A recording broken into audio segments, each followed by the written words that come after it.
Okay, so summer is just around the corner, and that means grilling season is upon us. But just because the weather is hot doesn't mean our grilled delicacies can't be equally as spicy.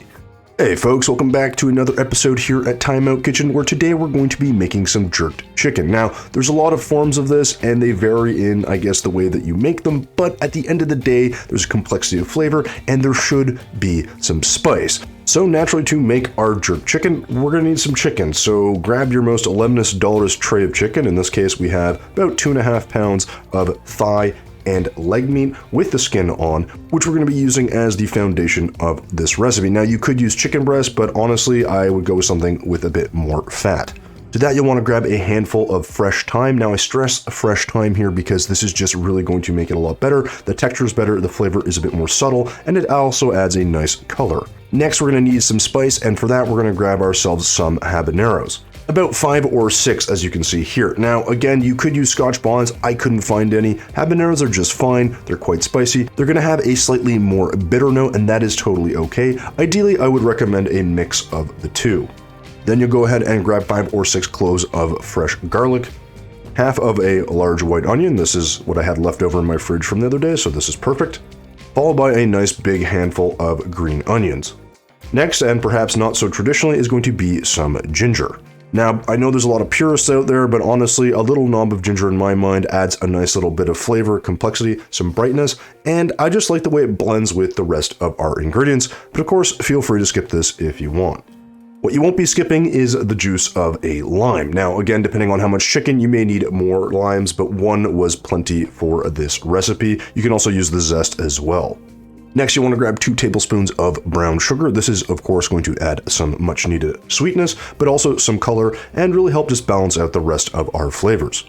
And speaking of coloring, we're going to use about 1 to 2 tablespoons of dark soy sauce to add to that color. Now, I think traditionally you would use browning sauce, which is a Caribbean version of this, I think. I don't know exactly what's in it, but this should do the trick if, like me, you can't actually find browning sauce. So again, 1 to 2 tablespoons of dark soy sauce will do just fine.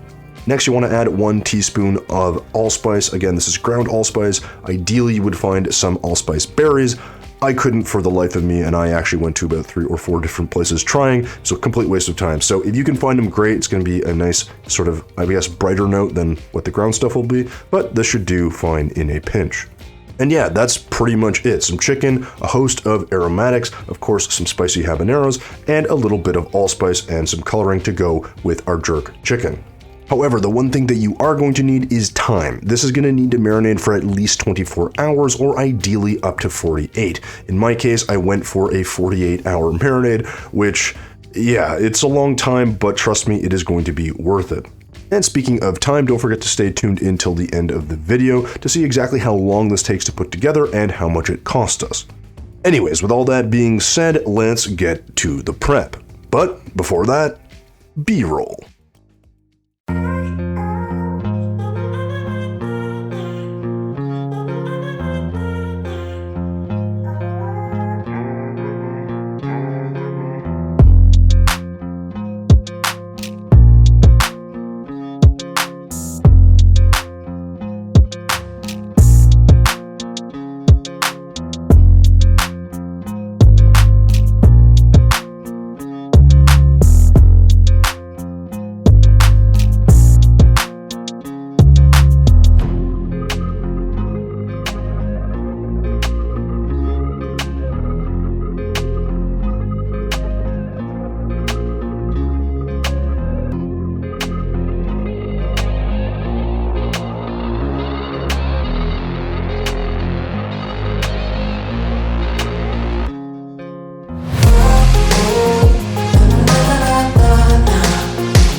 With the B-roll out of the way, it is time to prep our ingredients, so grab your half onion and, well, figure out how you're going to slice it. You don't need anything too special here. Large chunks is fine because everything is going to end up in our food processor. So with the onion roughly diced, go ahead and move this to the side. before grabbing your green onion and effectively doing the same thing. Rough 1-inch chunks should do just fine. Then drop them onto the table, move them to the side, and move on to your next ingredient, which is going to be your garlic. So hit those down, give it a press, and go ahead and move those off, and cut them roughly into little chunks. Something a little bit like this. Next up is your ginger, and just give this a rough chop as well before moving on to your habaneros. Now, some of you might be tempted to deseed these, and that is blasphemy. Do not do that. It's jerk chicken, and if you're not sweating between both sets of cheeks, then what the hell was the point? Anyways, go ahead and chop these up into rough cuts like so, and then stupidly put them in your hand without gloves on. This is a bad idea. Don't do this, and don't touch your eyes after. These are very spicy. Before grabbing your food processor where everything is going to go in. So dump in your white onions, followed by some of those green onions. Then put in your little bit of ginger, followed by all 6 cloves of garlic. And don't forget your habaneros, because obviously this would be pointless without them, so go ahead and dump all of those in. Then add your dark soy sauce to the mixture, your brown sugar, the juice from your lime, again you can use more lime here if you need, followed by about 4 or 5 sprigs of fresh thyme. Oh, and some ground allspice to add some nice depth of flavor.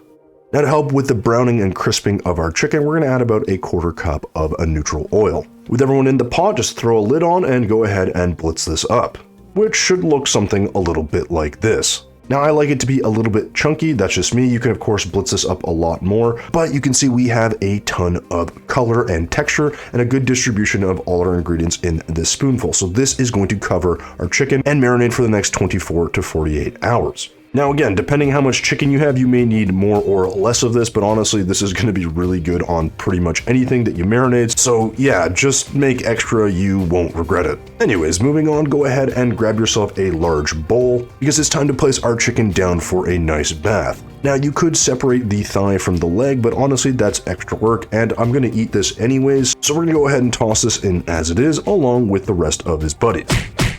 Now, one thing I didn't do here was season our chicken, but that's okay because it's bath time, so go ahead and dump your marinade over top, and this is where all of our flavor is obviously going to come from. And again, you can see all that texture. You could have blended this up more if you'd want. I was okay with the result here, and now we're going to go ahead and spread this over using our hands. Again, I recommend gloves here if you have any, but if you're unprepared like me, then just use your hands and be careful not to touch your eyes. With the sauce thoroughly incorporated, well, it's now time to wait for 24 to 48 hours. So just cover this with plastic, put this to the side, and figure out what you're gonna eat for dinner tonight. A few moments later. So it's been 48 hours, which makes the fact that I'm wearing the same clothes rather suspicious, but questionable hygiene aside, after your chicken has marinated for the allotted amount of time, it should look something like this, and it's now ready for your grill. Now I have my barbecue set to around 450 degrees, and this chicken should take around 25 to 30 minutes. So get those on there and enjoy yourself a well-deserved drink.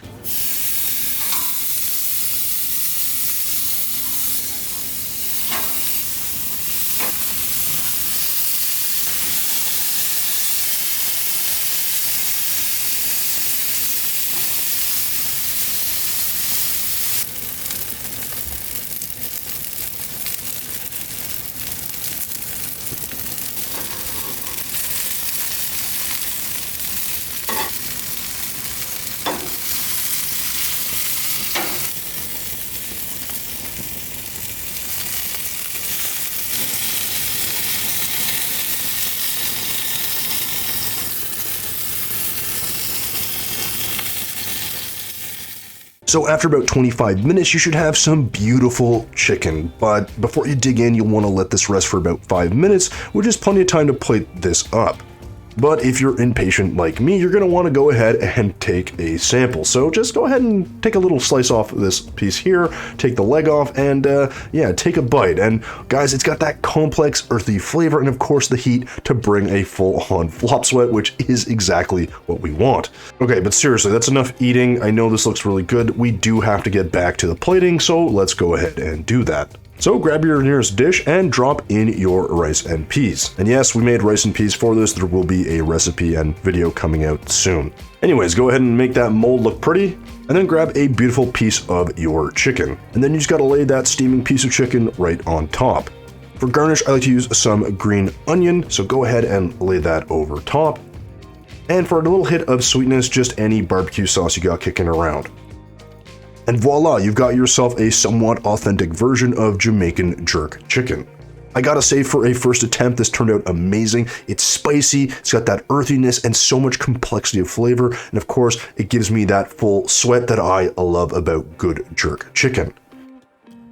And the best part is, you don't have to do much other than really just wait for the marinade to do its work. But that marinade takes time, and how much time it actually takes for all this come together when you think about marinade time, cook time, and everything else is actually quite extensive. So including marinade time, this meal takes about 48 hours and 45 minutes, but you will be rewarded with a truly spicy, deep, rich, and delicious barbecue jerk chicken. And guys, it is full on worth it.